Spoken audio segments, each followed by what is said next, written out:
প্রিয় ছাত্রছাত্রী, online class video নম্বর 36, topics water pollution বা জল দূষণ। এর আগের দিন আমরা বায়ু দূষণ আলোচনা করেছি। আজকে জল দূষণ সম্বন্ধে আলোচনা করব এই ভিডিওতে।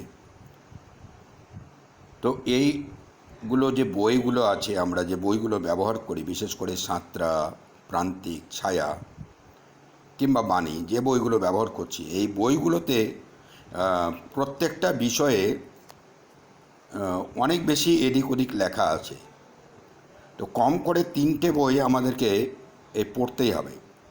পড়তে গিয়ে যদি আমরা বই দেখছি যে বিষয়টা তো ছোট করে দেওয়া আছে, কিন্তু বিভিন্ন বই থেকে যদি আমরা তথ্য কালেকশন করি, দেখা যাবে যে অনেকগুলো প্রশ্ন হয়ে যাচ্ছে।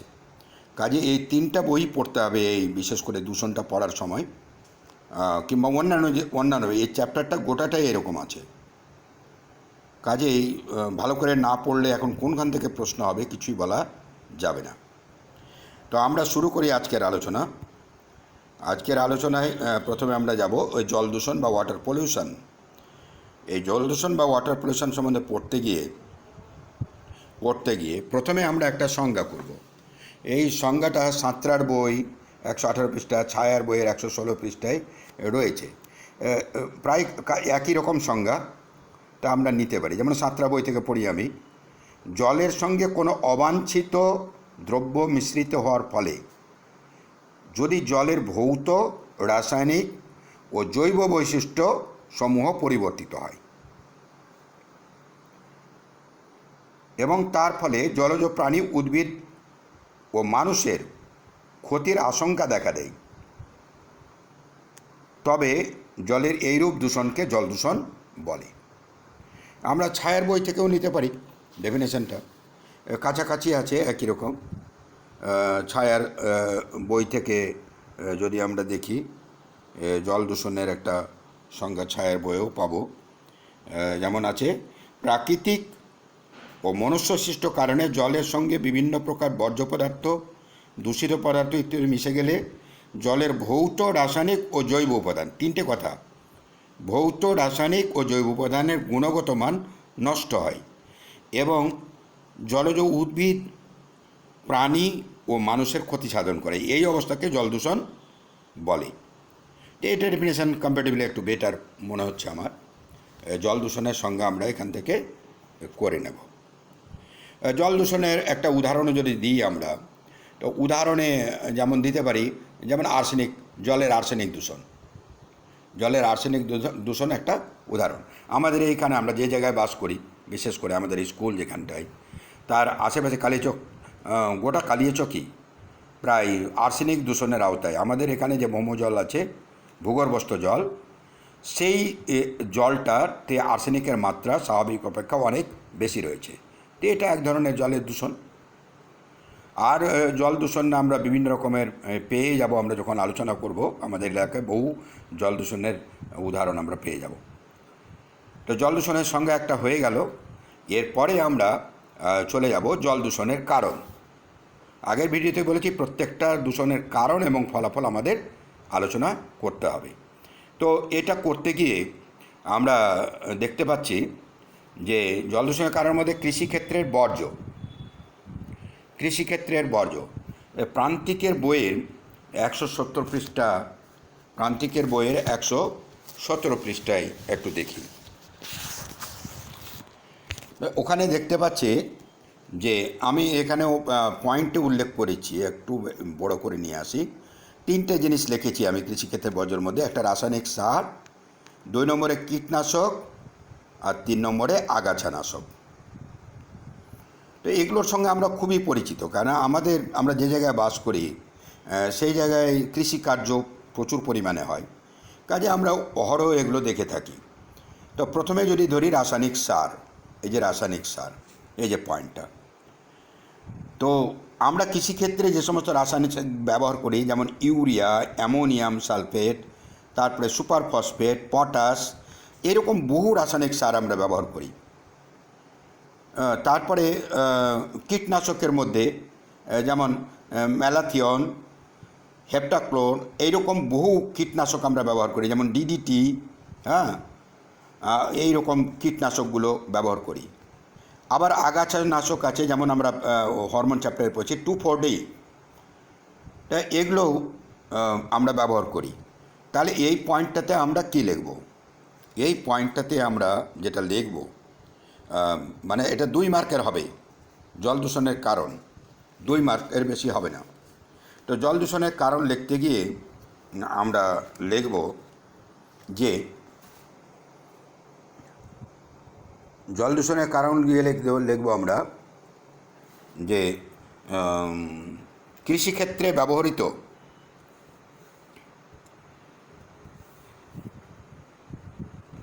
আচ্ছা, আরেকটু আমি এটাকে ডিটেলস আলোচনা করে নিই, তারপরে আমি সংজ্ঞায় যাচ্ছি, এতে যাচ্ছি, বর্ণনাতে যাচ্ছি।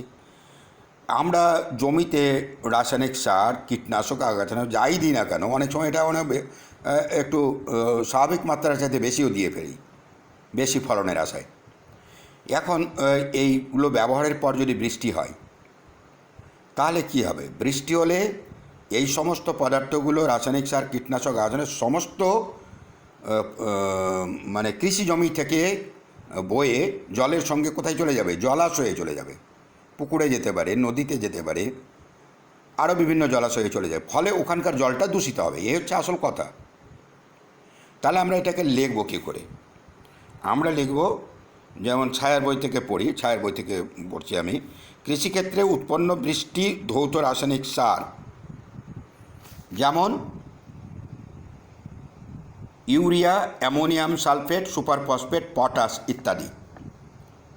বিভিন্ন কীটনাশক, যেমন ম্যালাথিয়ন, হেপ্টাক্লোর। বিভিন্ন আগাছানাশক, যেমন 2,4-D ইত্যাদি পদার্থগুলি আমরা জমিতে যখন ব্যবহার করি, তখন এই পদার্থগুলো বৃষ্টির জলের সঙ্গে জলাশয়ে এসে মেশে এবং জল দূষণ ঘটায়। বাস এইটুকু লিখলেই হয়ে যাবে। ভিডিওটা আরেকবার রিপিট করে নেবে, রিপিট করে তোমরা এটাকে লিখে নেবে। এর বেশি, জাস্ট 2-3 লাইনের একটা প্যারাগ্রাফ করতে হবে। এরপরে দ্বিতীয় পয়েন্ট আমরা চলে আসি, জীবাণু দ্বারা। আচ্ছা, আরেকটু আমি এটাকে আরেকটু ছবিগুলো দেখি, যেমন এই যে আমরা দেখতে পাচ্ছি এখানে যে ডিডিটি স্প্রে করছে, তো এটা কীটনাশক স্প্রে করছে জমিতে। তো এই স্প্রে করতে গিয়ে যখন যদি এরপরে বৃষ্টি হয়, তাহলে এটা কী হবে? বৃষ্টি জলের সঙ্গে জলাশয়ে চলে যাবে। কিংবা এখানে দেখা যাচ্ছে এখানে কীটনাশক স্প্রে করছে। এগুলো তো আমাদের এখানে লিচুর গাছে, যেরকম আম গাছে, লিচু গাছে কত রকমের কীটনাশক স্প্রে করা হয়, আমরা রেগুলার দেখি, এবং ওগুলো ফোটা ফোটা হয়ে আবার মাটিতে পড়ে। এবার বৃষ্টির জলে সঙ্গে ওটা আবার জলাশয়ে চলে যাবে। তো এই বিষয়টাকে আলোচনা করলাম। এরপরে আমি চলে যাব যে দ্বিতীয় পয়েন্টটা হচ্ছে যে জীবাণু দ্বারা। এটাকে আলোচনা করার জন্য আমি চলে যাচ্ছি ছায়ার বই। আমরা দেখি শহরাঞ্চলে যে সমস্ত ড্রেনেজ ব্যবস্থা থাকে, তার মধ্যে যে সমস্ত গৃহস্থালির বর্জ্য, হোটেল রেস্তোরাঁ বর্জ্য কিংবা আর কিছু, সবাই ওই ড্রেনের মধ্যে ওগুলো ফেলে দেয়। আমাদের এদিকেও রাস্তা ধারে অনেক ড্রেন হচ্ছে, এবং এই ড্রেনের মধ্যে এত আবর্জনা থাকে, এই আবর্জনাগুলো পচে যায় একদম। এবং পচে গেলে কি হয়, অনেকে তো এমন দেখা যাচ্ছে নিজের মানে পায়খানা, সেপ্টিক পায়খানার পাইপটাও ওখানে গিয়ে লাগিয়ে দিয়েছে। তো এগুলোর ফলে কী হচ্ছে, এখানে একটা পচন তৈরি হচ্ছে, এবং এগুলো খুললে দেখা যাবে এটা একদম কালো বর্ণের একটা পচা বস্তু তৈরি হচ্ছে, যাকে বলা হয় সিওয়েজ। একে বলা হয় সিওয়েজ। আমরা সেপ্টিক ট্যাঙ্ক যে আছে, সেপ্টিক ট্যাঙ্কের এই যে আমরা পায়খানা যে সেপ্টিক ট্যাঙ্ক ইউজ করি, সেই সেপ্টিক ট্যাঙ্কের তলায়ও দেখা যায় উপরেতে জলের মতো আছে, কিন্তু নিচে একটা গাদের মতো হয়েছে, ওটাও সিওয়েজ। এখন এই যে পয় প্রণালী ব্যবস্থা, অর্থাৎ ড্রেনেজ সিস্টেম, যখন বৃষ্টির জল হবে তখন কি হবে, এই ড্রেনের এই সিওয়েজগুলো বয়ে শেষ পর্যন্ত জলাশয়ে গিয়ে মেশবে। ফলে জল দূষণ ঘটাবে। তো এটাকে আমরা প্রথম পয়েন্টটা যেমন আমি জীবাণু দ্বারা এটাকে প্রথমে সিওয়েজ করেছি। আর এই সিওয়েজে দেখা যায় অনেক পোকা থাকে, সেপটিক ট্যাঙ্কে দেখবো অনেক পোকা আছে, আবার এই ড্রেনগুলোতে দেখবো অনেক পোকা আছে। পোকা মানে কি? জীবাণু। অনেকগুলো তো খালি চোখে দেখা যায়, অনেকগুলো খালি চোখে দেখাই যায় না, অথচ ওর মধ্যে জীবাণু রয়েছে। এগুলো কোথায় যাবে? এগুলো জলাশয়ে যাবে, ফলে জলাশয়ের জল দূষিত করবে। তাহলে এটা আমি ছায়ার বই থেকে এই যে জীবাণুর দ্বারা পয়েন্টটাকে কী করে লিখবো, 1 নম্বর পয়েন্ট করব সিওয়েজ করে আমরা এটাকে লিখব যে গৃহস্থালির কাজে ব্যবহৃত জল, হোটেল রেস্তোরাঁ প্রভৃতি থেকে নির্গত জল, খাদ্যদ্রব্যের ফেলে দেওয়া অংশ, শাকসবজির পচা অংশ ইত্যাদির সঙ্গে মিশে জীবাণু মিশ্রিত হয়ে নর্দমা পয় প্রণালী দিয়ে নদ নদী, হ্রদ, খাল ও সমুদ্রের জলে পড়ে। পয় প্রণালীজনিত নর্দমার এই কালো কর্দমাক্ত উপাদানকে সিওয়েজ বলে, যা জল দূষণ ঘটায়। এটা একটা পয়েন্ট হয়ে গেল। এটাকে রিপিট করে লিখে নেবে, একটা প্যারাগ্রাফ হয়ে যাবে। আর দ্বিতীয় আর পয়েন্ট করার দরকার নাই, দ্বিতীয় এমনি পয়েন্ট না করে লিখবে এছাড়া। এখানে যে ছায়ার বইয়ের 2 নম্বর পয়েন্টটা আছে এটা আমি লিখছি। এছাড়া বিভিন্ন জলাশয়ের জল মানুষের যথেচ্ছ ব্যবহার, যেমন মলমূত্র ত্যাগ করা কিংবা শৌচকার্য করা জলাশয়ে, তারপরে স্নান করা, বাসন মাজা, বাসন ধোয়া, গবাদি পশুকে স্নান করা, কাপড় কাচা ইত্যাদির ফলে এই সমস্ত পদার্থগুলো ও জলকেও জল দূষিত করে। তাহলে এটা আলাদা স্ট্যান্জা করে আমরা লিখছি। এছাড়া বিভিন্ন জলাশয়ে জল মানুষের যথেচ্ছ ব্যবহারও হয়, যেমন মলমূত্র ত্যাগ, স্নান, বাসনপত্র ধোয়া, গবাদি পশু স্নান বা কাপড় কাচার ফলে জল দূষিত হতে পারে। তো এইটা আমরা লিখে দিলাম। তো আমার 2 মার্কের অ্যান্সার কমপ্লিট হয়ে গেল, 2 মার্কের উত্তর আমার কমপ্লিট হয়ে গেল। জলে বিভিন্ন রকমের জীবাণু তো থাকে, ওই জন্য ডাক্তারবাবুরা আগে তো, এখন তো জলকে পিউরিফাই করার অনেক জিনিস বেরিয়েছে, কিন্তু আগে এই সমস্ত জিনিস অতটা ছিল না। এই যে দেখতে পাচ্ছি আমরা জীবাণুর ছবি দেওয়া হয়েছে, এটা মাইক্রোস্কোপ না নিলে তো দেখতে পাওয়া যাবে না, খালি চোখে বুঝতেই পারা যায় না। অনেক ক্ষতিকারক জীবাণু জলের মধ্যে থাকে। জীবাণু আসার কারণ তো বুঝতে পারলাম আমরা, যে আমাদের বিভিন্ন পয় প্রণালী থেকে, তারপরে এই যে জলের যথেচ্ছ ব্যবহার থেকে, এগুলো থেকে জলে জীবাণুর সৃষ্টি হয়ে যায়, যে জীবাণুগুলো পরবর্তী পর্যায়ে আমাদের অনেক অসুখ বিসুখের কারণ হয়ে যায়। তাহলে এইটা আমরা দেখলাম যে জল কিভাবে দূষিত হয়। জল দূষণের কারণ আমাদের কমপ্লিট হলে 2 মার্কের 2টা স্ট্যান্জা আমাদেরকে পড়তে হবে। দরকার হলে আমরা 3টা বই পড়ব, পড়ে একটা লিখব। এটাকে সবসময় 2 মার্ক লেখার জন্য 2টা প্যারাগ্রাফ যেন হয়, সাব পয়েন্ট যেন হয়, হেডলাইন যেন হয়, এটা মাথায় রাখতে হবে। আমি যে ছবিগুলো দেখাচ্ছি, ছবি আঁকার খুব একটা দরকার নেই, এটা আমি বোঝানোর জন্য করছি। এবার জল দূষণের ফলাফল। জল দূষণের ফলাফল এটা আমরা করি, এটাও 2 মার্কসের জন্য আসতে পারে। এখন 2 মার্কসের জন্য আসলে আমরা কিভাবে লিখব? তো আমরা তো দেখলাম জল দূষিত হয়েছে, তাহলে দূষিত জল কেউ যদি পান করে, বিশেষ করে জলাশয়ের জল বেশিরভাগ আমাদের গবাদি পশুরাই পান করে, অন্যান্য বনজ প্রাণী যেগুলো আছে সেগুলো এই জল পান করে। মানুষ আগে এই জলাশয়ের জলগুলো পান করত, এখন কিন্তু মানুষ যে জলাশয়ের জল খুব একটা পান করে না। তবু আমাদের দেশে অনেক জায়গায় জলের সংকট রয়েছে, সেই সমস্ত জায়গার মানুষ এই জলাশয়ের জল পান করে।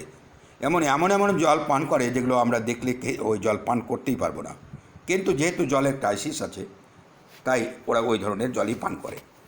তো এই জল পান করলে কি রেজাল্ট কী হবে, অর্থাৎ দূষিত জল পান করলে কী রেজাল্ট হবে, তো এটাকে আমরা এবারে করি। যে প্রথম হচ্ছে কি, যে দূষিত জলে বিভিন্ন প্রকারের জীবাণু থাকে, তাই তো? তা আমরা পয়েন্টটাকে লিখি যে দূষিত জল পান করলে বা প্রাত্যহিক কাজে ব্যবহার করলে বিভিন্ন রকম সংক্রামক রোগ ঘটে থাকে।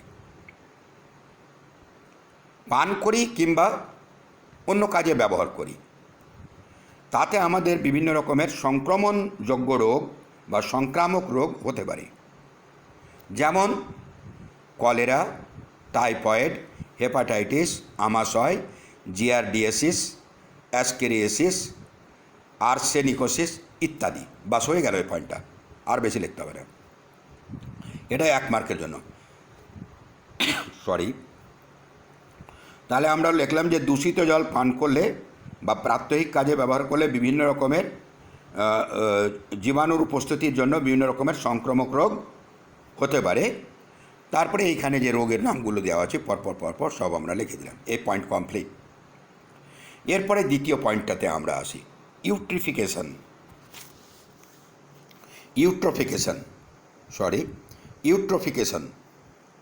ইউট্রিফিকেশনে আমরা প্রথমে ইউট্রিফিকেশনের একটা সংজ্ঞা দেব। ছায়ার বইয়ে ভালো আছে, এখান থেকে আমরা দিতে পারি।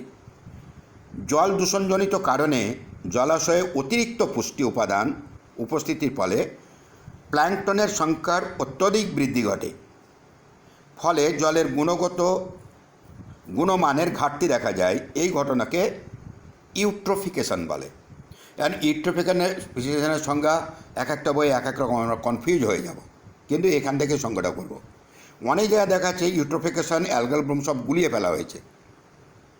এই ইউট্রোফিকেশন প্রথম হবে ইউট্রোফিকেশন, তারপরে হবে অ্যালগাল ব্লুম, তারপরে হবে বিওডি কিংবা সিওডি, পরপর হবে।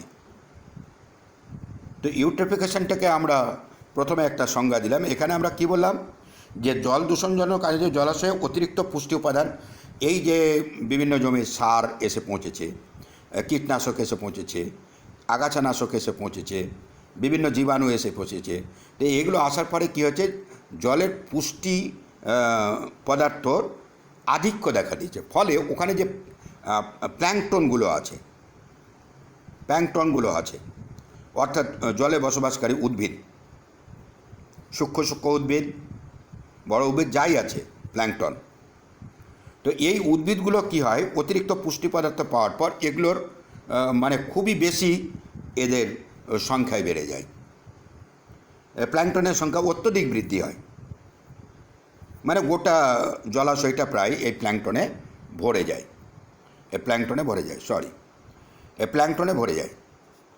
তো এই ঘটনাকে বলা হয় ইউট্রিফিকেশন। ইউট্রিফিকেশনের যেরকম ইউট্রিফিকেশন হতে গেলে কী হবে, আমরা আমাদের এদিকে অনেক জলাশয় দেখি, ওই জলাশয় দেখি কচুরিপানা কিংবা অন্য ধরনের। এই যে এটা একটা ছবি আমরা দেখছি ইউট্রিফিকেশনের, এই যে ছবিটা এইরকম ছবি তো আমরা হামেশাই দেখি। এটা এত বেশি এগুলো হয়েছে কেন, মানে সবসময় জলাশয় হয় কি অন্যান্য জমি থেকে নিচু জায়গায় অবস্থান করে, ফলে বিভিন্ন জায়গা থেকে ওই সমস্ত পুষ্টি পদার্থ, সার, আগাছানাশক, কীটনাশক ইত্যাদি সব পুরো ড্রেনেজ ব্যবস্থা, নোংরা আবর্জনা সব এসে এই জলাশয়ে পড়ে যায়। এবং এখানে পুষ্টি পদার্থ বেশি হয় এই সমস্ত শৈবাল জাতীয় পদার্থ বা প্ল্যাঙ্কটন জাতীয় পদার্থের, এই প্ল্যাঙ্কটনগুলোর অতি বৃদ্ধি ঘটে, গোটাটাই ছেয়ে ফেলে দেয়। অনেক সময়তেই এত ছেয়ে ফেলে যায় যে ভিতরটা আর আলো পৌঁছায় না, একদম অন্ধকার হয়ে যায় জলে। তো এটাকে বলা হচ্ছে ইউট্রিফিকেশন। তা আমরা ইউট্রিফিকেশন কমপ্লিট করলাম। এই ইউট্রিফিকেশনের সংজ্ঞা লেখার পর, এই যে ইউট্রিফিকেশনের পয়েন্টটাকে আবার যাই, ইউট্রিফিকেশন সংজ্ঞা লেখার পর প্রথমে ইউট্রিফিকেশনের সংজ্ঞা লিখলাম, তারপরে লিখব অ্যালগাল ব্লুম।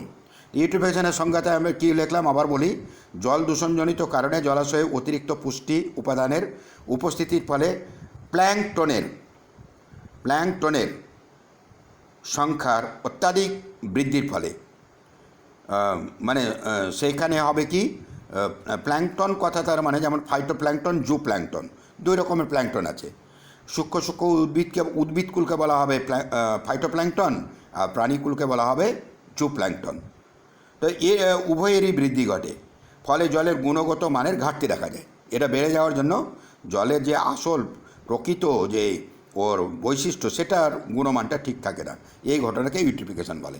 তো ইউট্রিফিকেশন সংজ্ঞা পুরো এখান থেকে আমরা এই পয়েন্টটা লিখে দেব, যেটা এখানটায় আমি পয়েন্টটা দিয়েছি। এই যে পয়েন্টটা ইউট্রিফিকেশনটা করে ওটা লিখলাম আগে। ওটা লিখে দেওয়ার পর তার নিচে লিখব অ্যালগাল ব্লুম, ওটাও এখান থেকে লিখে দিব। জলে ইউট্রিফিকেশন হলে শৈবালের দ্রুত বৃদ্ধি ঘটে এবং জলাশয়ে তার ঘনত্ব বৃদ্ধি পায়। এই ঘটনাকে অ্যালগাল ব্লুম বলে। অ্যালগাল শৈবালের অতিবৃদ্ধি,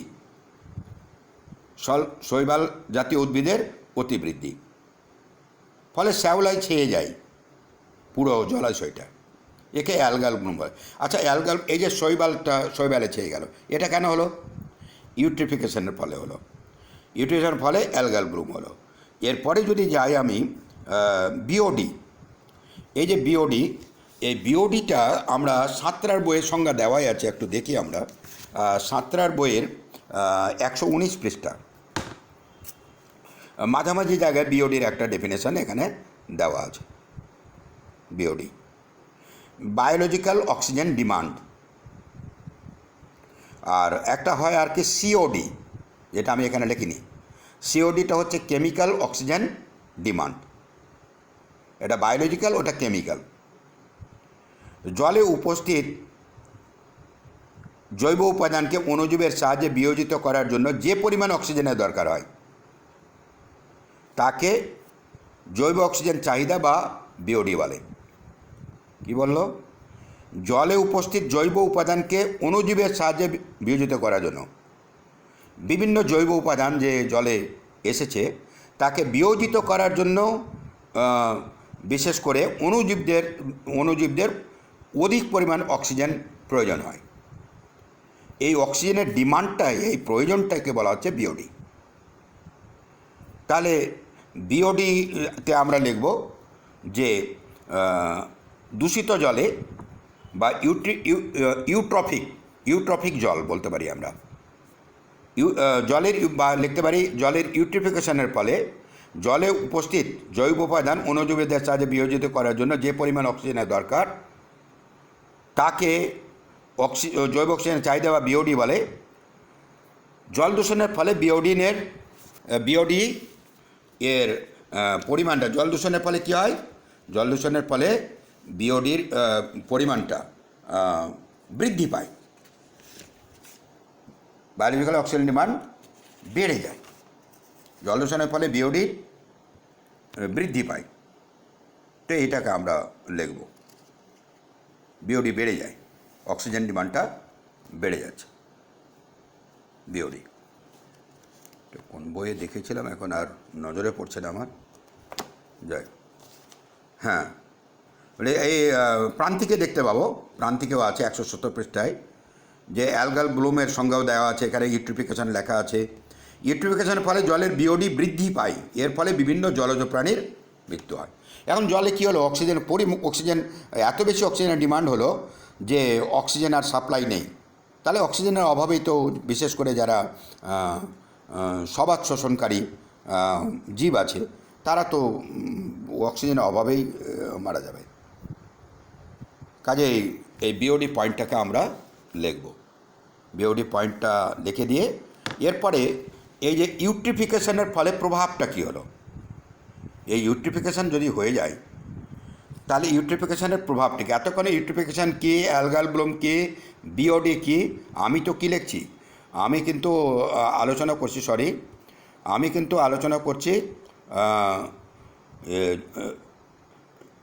জল দূষণের ফলাফল আলোচনা করছি।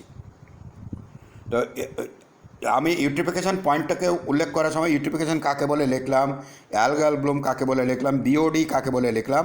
এবার এর প্রভাবটাকে লিখব। এই প্রভাবটা আমরা লেখার জন্য সাঁতরার বইয়ের 119 পৃষ্ঠায় চলে যাব এবং ওই যে নিচে লেখা আছে, এই যে ইউট্রিফিকেশনের নিচে লেখা আছে জিনিসটা একদম, এটা পয়েন্ট নাম্বার 3 নম্বর পয়েন্ট দেওয়া আছে, একদম ওইটার ছবিটার উপরে লেখা আছে, জল দূষণের ফলে জলজ প্রাণীর যেমন মৃত্যু হয় তেমন গবাদি পশু ওই জল পান করে অসুস্থ হয়ে পড়ে এবং তাদেরও মৃত্যু ঘটতে পারে। এটা হলো প্রভাব। তো এই 4টা এতে আমরা লিখব, প্রত্যেকটা হয়তো কোনোটা 1.5 লাইন কোনোটা 2 লাইন হবে করে এই পয়েন্টটাকে আমরা লিখব। তা আমরা এতক্ষণে জল দূষণের কারণ এবং জল দূষণের ফলাফল আলোচনা করলাম। জল দূষণের ফলাফলটাও 2 মার্কের জন্য আসতে পারে। এবার চলে আসি আমি ইউট্রফিক জলের বৈশিষ্ট্য। ইউট্রফিক জলের বৈশিষ্ট্য আলোচনা করতে গিয়ে ইউট্রফিক জলের বৈশিষ্ট্য আলোচনা করতে আমরা অলরেডি কিন্তু আলোচনা করেই ফেলেছি। এটা ইউট্রফিক জলের বৈশিষ্ট্য, যেমন একটা জল ইউট্রফিক হলে কী হবে, ওতে অ্যালগাল ব্লুম হবে, অর্থাৎ ওখানে শৈবালের অতিবৃদ্ধিটা অবশ্যই হবে। এই যে ইউট্রফিক জলের বৈশিষ্ট্য আমি আলোচনা করছি, প্রথম হবে অ্যালগাল ব্লুম, অর্থাৎ ইউট্রফিক জলে পুষ্টি পদার্থ বেশি হওয়ার জন্য শৈবালের অতিবৃদ্ধি হয়, যাকে বলা হবে অ্যালগাল ব্লুম। 2 নম্বর পয়েন্ট হচ্ছে যে জলটা দূষিত হয়ে গেছে তার রঙটা তো ঠিক থাকবে না। আর এরকম অনেক জলাশয় আমরা দেখেছি, আমি এখন বললেই বুঝতে পারা যাবে যে জলাশয়ে দেখতে পাবো যে ইউট্রফিক জলের বর্ণ এবং গন্ধ। ইউট্রফিক জলের বর্ণ সবুজাভ বা লালাভ হয়। আমরা দেখব আমাদের এই সাইডে যে সমস্ত পুকুরগুলো আছে, অনেকগুলো দেখতে জলটা একটু লাল লাল হয়ে গেছে এবং মানে জলের যে অরিজিনাল কালার সেটা থাকে না দূষিত জলে। তো জলের মানে সবুজাভ বা লালাভ হয়ে যায়। এবং ওই জল যদি আমরা টেস্ট করি তো দেখবি যে মানে টেস্ট না করে আমরা যদি এমনিও দিই তো দেখতে পাবো যে এটাতে একটা খারাপ গন্ধ আছে, কটু গন্ধযুক্ত। তাহলে এই পয়েন্টটাতে, দ্বিতীয় পয়েন্টটাতে আমরা লিখছি যে ইউট্রফিক জলের বর্ণ সবুজাভ বা লালাভ হয় এবং কটু গন্ধযুক্ত হয়। তো হয়ে গেল। এরপরে আমরা 3 নম্বর পয়েন্টটা যদি যাই, ইউট্রফিক জলের বৈশিষ্ট্য জলের স্বচ্ছতা। আচ্ছা, আমরা তো এখন অনেকে যে আর্সেনিক মুক্ত জল ব্যবহার করছে, কিংবা অনেকের বাড়িতে এখন মানে ওয়াটার পিউরিফাইং মেশিন আছে, অনেকে আবার কেনা জল খায়। তো ওই জলগুলো যেটা যেমন বাজারে একটা বিসলারি পাওয়া যায়, তো ওই জলগুলো একটা কাঁচের গ্লাসে যদি নিই আর আমাদের এই সমস্ত জলাশয়ের জলটা যদি নিই, কাঁচের 1 গ্লাস ওই দূষিত জল, 1 গ্লাস এই পিউরিফাইড জল, তো তফাৎটা আপনার মনে দেখতে পাবো আমরা যে আমার কাছে যে পিউরিফাইড যে ওয়াটার আছে সেই জলটার কালার কীরকম আর এই ইউট্রফিক জলের কালার কীরকম, ওই পিউরিফাইড জলের গন্ধ কীরকম আর এই জলটার গন্ধ কীরকম। আর স্বচ্ছতা, অর্থাৎ যে জলটা স্বাভাবিক পিউরিফাইড ওয়াটার তার স্বচ্ছ মানে এপার ওপার খুব ভালো করে দেখা যায়, কিন্তু যে জলটা দূষিত আছে, ইউট্রফিক আছে, তার স্বচ্ছতা অনেক কম হয়ে যায়। তাহলে এই জলের স্বচ্ছতা পয়েন্টটাতে অত বেশি কথা তো লিখব না, আমরা লিখব ইউট্রফিক জলের স্বচ্ছতা হ্রাস পায়। তো এই হয়ে গেল, এটা 2 মার্কের জন্য আসতে পারে ইউট্রফিক জলের বৈশিষ্ট্য, এটাকে আমরা করে নেব। এইভাবে আবার এর আগে যে আমরা একটা করলাম, যেমন বিভিন্ন প্রকার জলবাহিত রোগের নাম, জীবাণুর নাম ও উপসর্গ, এটা একটা চার্ট আকারে করে নেব। এই ধরনের প্রশ্ন আসবে না, তবে অবজেক্টিভ এখান থেকে চলে আসবে, ওই জন্য আমাদের এটা করার দরকার রয়েছে। বিভিন্ন প্রকার জলবাহিত রোগের নাম, রোগটার নাম লিখতে হবে, যেমন উপরে তো আমি রোগটার নামগুলো লিখেছি। এদের জীবাণুর নাম, মানে কোনটা রোগ কোন জীবাণু দ্বারা হয়, এবং উপসর্গ যতটা পারি কালেক্ট করব উপসর্গগুলো, অর্থাৎ কোন কোন লক্ষণ দেখে বুঝতে পারি যে এখন যেরকম করোনা ভাইরাসের কোভিড-19 চলছে, তো তার কতগুলো উপসর্গ আছে যেটা দেখে আমরা সন্দেহ করতে পারি যে এটা হতে পারে, এটা হবেই এটা বলা যায় না, কিন্তু হতে পারে। এই রোগগুলোর উপসর্গ কী, তো আমরা এখানে বিশেষ করে এই পয়েন্টটাকে আমি ছায়ার বই থেকে নেব। ছায়ার বইয়ে চলে যাই। ছায়ার বইয়ে বিশেষ করে উপরে যে রোগটা আছে ওখানে গেলেই আমি দেখতে পাবো এটা ডিটেলস দেওয়া আছে। যেমন ধরা যাক 1 নম্বরে আমি কলেরা লিখেছি, রোগটার নাম কি লিখেছি, কলেরা। এগুলো সবই জলবাহিত রোগ, কলেরা, টাইফয়েড, আমাশয়, আর্সেনিকোসিস, ব্ল্যাকফুট ডিজিজ, তার উপরে আরও জিয়ারডিয়াসিস, অ্যাসকেরিয়াসিস, এগুলো সবই হচ্ছে জলবাহিত রোগ। আরও বহু রোগ আছে, তা আমাদের এইটুকু জানলে হবে। তো প্রথমটা একটা চার্ট করে দিয়ে আমরা কিলাম যে জলবাহিত রোগের নাম একটা ঘর করলাম, আর তারপরে ঘরে লিখলাম কি জীবাণুর নাম, আর তারপরে ঘরে লিখব উপসর্গ। এটা ছক করে নেব আর কি, ছক করে বা সারণী করে এটাকে আমরা নোট করব। তো প্রথম আসি কলেরা। এবার আমি ছায়ার বই থেকে পড়ছি যে কলেরা জীবাণুর নাম হচ্ছে ভিব্রিও কলেরি। এগুলো আমরা আগের ক্লাসেও পড়েছি, ভিব্রিও কলেরি। তো এই রোগটির উপসর্গ কী? যে উপসর্গ হচ্ছে রোগটিতে জলের মতো পাতলা পায়খানা ও বমি হয়, ফলে রোগীর দেহ জলশূন্য হয়ে পড়ে, মানে ডিহাইড্রেশন হয়ে যায়। তো এইটা হয়ে গেল এর কলেরা রোগের উপসর্গ হয়ে গেল। এরপরে যদি চলে যায় আমরা 2 নম্বরটা, একটা হয়ে গেল কলেরা। আমি আর একটু বড় করে নিই, এটা কলেরা হলো। 2 নম্বর টাইফয়েড। রোগের নাম হচ্ছে, জলবাহিত রোগের নাম হচ্ছে টাইফয়েড, আর জীবাণুর নাম হচ্ছে সালমোনেলা টাইফি। আর এর উপসর্গ কি? জলবাহিত রোগের পর তীব্র জ্বর। আমাদের বর্তমানে অনেকের টাইফয়েড হচ্ছে, এই সময়ে অনেকের টাইফয়েডে ভুগছে কিন্তু। তো জলবাহিত রোগের তীব্র জ্বর, মাথা ও পেট ব্যথা হয়, এটা একটা উপসর্গ পেয়ে গেলাম। বিস্তারিত আমাদের দরকার নেই, যদি এক বাক্যের পড়ে যায় তাহলে এগুলো করা আর কি। এরপরে আমি টাইফয়েড হয়ে গেল, 3 নম্বর চলে যায় আমাশয়। তা আমাশয় হচ্ছে রোগের নাম, জীবাণু হচ্ছে এন্টামিবা হিস্টোলাইটিকা। এটা এক প্রকার প্রোটোজোয়া, এন্টামিবা হিস্টোলাইটিকা। তো এইটাও হলো জীবাণুর নাম। এবার এই রোগে কী হবে আমাশয়তে আমরা জানি, এই রোগে শ্লেষাযুক্ত পাতলা পায়খানা হয়, পিচ্ছিল পদার্থযুক্ত পাতলা পায়খানা আমাশার অন্যতম উপসর্গ আর কি। তো এটা হয়ে গেল। এরপরে আমি চলে যাই আর্সেনিকোসিস। তা আমাদের এদিকে অনেকেই গ্রামে যারা থাকে তারা আর্সেনিক আক্রান্ত রুগী অনেকেই দেখেছে। তো এটা কিন্তু জীবাণু নয়, এটা আর্সেনিকোসিস অ্যাকচুয়ালি হয় যে ভৌমজলে আর্সেনিক যে ধাতব দূষক এর উপস্থিতি স্বাভাবিকের মাত্রা চাইতে বেশি হওয়ার জন্য আর্সেনিকোসিস রোগটি হয়। ওটাকে জীবাণু বলা যাবে না, ওটা হচ্ছে এক রকমের ধাতব পদার্থ আর্সেনিক। তো এটা যদি হয় তাহলে এর উপসর্গ কী হয়? আর্সেনিকোসিস এই রোগে কি হয় যে হাত এবং পায়ের ত্বক শক্ত হয়ে কালো ছোপ তৈরি হয়, কালো ছোপ তৈরি হয়ে যায়। একে বলা হয়, এটা হচ্ছে এর উপসর্গ। এই উপসর্গটাকেই অনেকে ব্ল্যাকফুট ডিজিজ বলে। পায়ে গ্যাংগ্রিন হয়ে যেতে পারে। তাহলে আর্সেনিক দূষণ হলে কি হতে পারে? আমি এই ছায়ার বই থেকে 4 নম্বর পয়েন্টটা ধরেছি। ভৌম জলস্তরের আর্সেনিক নামক ধাতুটি মিশ্রিত হলে সেই জল পান করলে বা ব্যবহার করলে আর্সেনিকোসিস রোগটি হয়।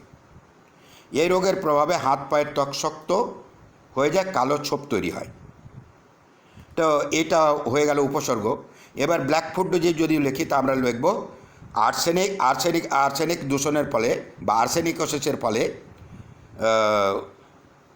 হাত এবং পায়ের ত্বক শক্ত হয়ে কালো ছোপ তৈরি হয় এবং পায়ে গ্যাংগ্রিন হয়ে যে রোগের সৃষ্টি হয় তাকে ব্ল্যাকফুট ডিজিজ বলে। অনেক সময় এই আর্সেনিকের প্রভাবে ক্যান্সারও হতে পারে, অর্থাৎ আর্সেনিকোসিস অনেক সময় ক্যান্সার রোগেরও জন্ম দিয়ে দিতে পারে। তো আমরা আজকের আলোচনা করলাম প্রায়। এই আলোচনার মধ্যে এখানে অ্যালগাল ব্লুম আমরা ছবিটা দেখলাম। অ্যালগাল ব্লুমের পরে যে জিনিসটা অ্যালগাল ব্লুমের ছবি তো হামেশা আমাদের চারিপাশে এরকম ছবি রয়েছে। আর এই যে ইউট্রিফিকেশনের, আর অ্যালগাল ব্লুম যখন এই জঙ্গলটাই যখন কি হচ্ছে এর পচন সৃষ্টি হয়ে যাচ্ছে, অর্থাৎ এ অক্সিজেন পাচ্ছে না ঠিকমতো, তখন এগুলো আস্তে আস্তে এই রকম জলাশয় তৈরি হয়েছে, ওই জলাশয়টাই এরকম হয়ে যাবে, যাকে বলা হয় অ্যালগাল ব্লুম। আর এই রকম পরিস্থিতি যখনই হলো, এটা পচন কেন হলো? জীবাণু দ্বারা হলো। তো জীবাণু দ্বারা যখন পচন হলো, তো জীবাণুরা যখন পচন কার্য করে তখন তাদের অনেক বেশি অক্সিজেন প্রয়োজন হয়, ফলে এই জলাশয়ের নিচে অক্সিজেনের পরিমাণ কমে যায়, যাকে বলা হয় ফলে এরা অক্সিজেন পায় না, যাকে বলা হয় বিওডি বলা হয়।